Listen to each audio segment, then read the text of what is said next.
தனது கதையை திருடி இயக்குனர் சங்கர் எந்திரன் திரைப்படத்தை எடுத்ததாக அவர் மீது நக்கீரன் முதன்மை துணை ஆசிரியர் ஆரூர் தமிழ்நாடன் தொடர்ந்த வழக்கு உயர்நீதிமன்றத்தில் நடந்து வரும் நிலையில் இந்த எந்திரன் கதை திருட்டை காரணம் காட்டி இயக்குனர் சங்கரின் சொத்துக்களை அமலாக்கத்துறை அதிரடியாக முடக்கி உள்ளது.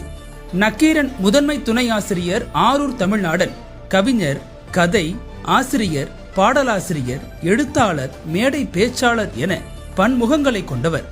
ஏராளமான இலக்கிய படைப்புகளை எழுதியிருக்கும் இவர் 1996 நக்கீரன் குழும இதழான இணைய உதயம் இதழில் ரோபோவை மையமாக வைத்து ஜூகிபா என்ற கதையை எழுதினார். இதே கதை